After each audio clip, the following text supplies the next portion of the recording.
মুসলিম তোষণের ফল হাতে নাতে পেলেন মুখ্যমন্ত্রী মমতা বন্দ্যোপাধ্যায়। মুসলিমদের বেশি করে সংরক্ষণের সুযোগ দিতে গিয়ে তিনি যে আদতে আদালত অবমাননা করে চলেছেন সে কথা বিজেপি নেতৃত্ব বারবার বলে আসছিল, কিন্তু ভোটের স্বার্থে মুখ্যমন্ত্রী তাদের কথায় কর্ণপাত করেননি। এবার কলকাতা হাইকোর্টের ডিভিশন বেঞ্চই মমতার প্রকাশিত তালিকায় স্থগিতাদেশ দিয়ে দিল। বলা বাহুল্য, এই নির্দেশের জেরে শুধু মমতা নয়, কলকাতা হাইকোর্টে মুখ খুলল রাজ্য সরকারেরও। ওবিসি সংক্রান্ত যত বিজ্ঞপ্তি রাজ্য সরকার এ পর্যন্ত প্রকাশ করেছে সেগুলোর ওপর অন্তর্বর্তী স্থগিতাদেশ জারি করেছে ডিভিশন বেঞ্চ। বিচারপতি তপব্রত চক্রবর্তী ও বিচারপতি রাজাশেখর মান্থার ডিভিশন বেঞ্চ এই নির্দেশ দিয়েছে। আগামী 31শে জুলাই পর্যন্ত এই নির্দেশ বলবৎ থাকবে। আদালত স্থগিতাদেশ দেওয়ার পরই সোশ্যাল মিডিয়ায় আদালতের ভূমিকার প্রশংসা করেন বিরোধী দলনেতা শুভেন্দু অধিকারী। বুধবার বিধানসভার গেটে তাঁর নেতৃত্বে বিজেপির পরিষদীয় দলের পক্ষ থেকে লাড্ডু বিতরণও করা হয়।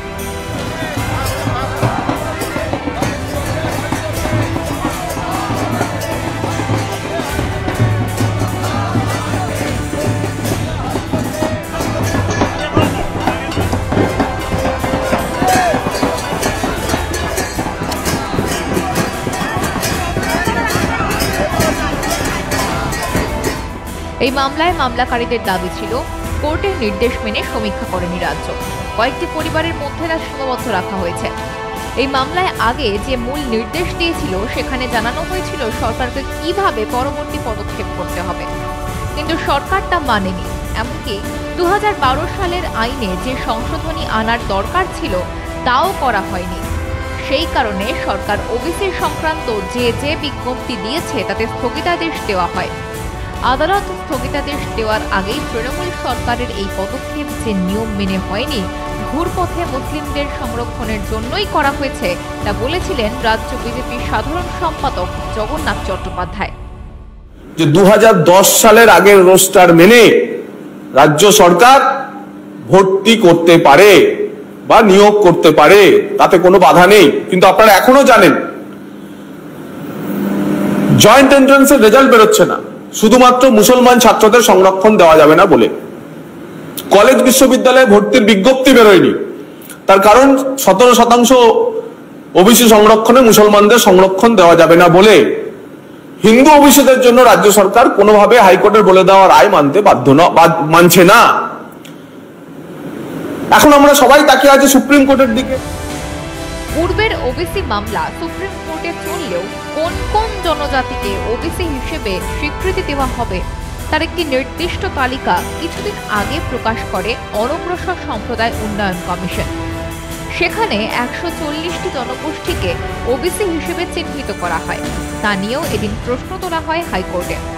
তারপরই ওবিসি নিয়ে সব বিজ্ঞপ্তিতে অন্তর্বর্তী স্থগিতাদেশ দেওয়া হয়। এই পদক্ষেপের পর সোশ্যাল মিডিয়ায় পোস্ট করে আদালতের রায়কে ঐতিহাসিক বলেছেন রাজ্য বিজেপির সাধারণ সম্পাদক জগন্নাথ চট্টোপাধ্যায়।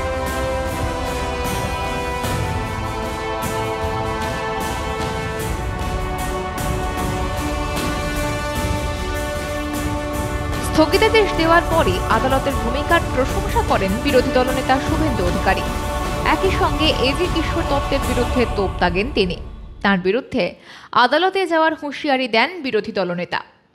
আজকে একটা ঐতিহাসিক রায় হয়েছে ওবিসি সংরক্ষণ নিয়ে।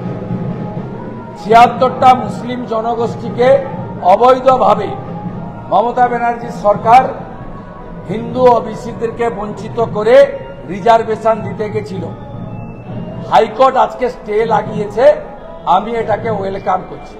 এবং আমার যে এই উদ্দেশ্য বলা, আজকে কোর্ট যখন হিয়ারিং হয়, ফাইনাল হিয়ারিং ইন্টারিম অর্ডারের, তখন এজি মাননীয় কিশোর দত্ত হাউসে কোর্টে বলেছেন সকলের সামনে যে বিরোধী দল যখন বিধানসভায় মুখ্যমন্ত্রী ওবিসি কমিশনের রিপোর্ট পেশ করেছেন, আলোচনাতে কোনো আপত্তি করেনি। আমরা এটাকে সম্পূর্ণ মিথ্যা বলে বলছি, কারণ বিধানসভাতে মুখ্যমন্ত্রী গত 10 তারিখে কার্যত চোরের মতো লে করে দিয়ে চলে গেছেন বিধানসভা থেকে, কোনো ডিসকাশনের স্কোপ দেননি। আমরা সেদিনও প্রতিবাদ করেছি এবং আমি এই চিঠিটা আপনাদেরকে ছবি করতে বলছি। এই চিঠিটাতে লিডার অব অপোজিশন 11/6/2025 তিনি 319-এ ডিসকাশন দাবি করেছেন। যেহেতু আমাদের সেখানে বলার সুযোগ দেয়নি, আর মুখ্যমন্ত্রী যে লে করেছেন ডিসকাশন হয়নি, এটা হচ্ছে বিধানসভার প্রসিডিংসও আমি তুলে নিয়েছিলাম।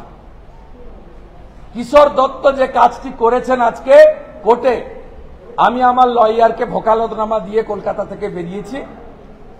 আমি এই কেসে পার্টি হব এবং কিশোর দত্তের অ্যাডভোকেট লাইসেন্স কেন বাতিল করা হবে না তার জন্য আমি এই আদালতে যাব। কত বড় মিথ্যা দেখি।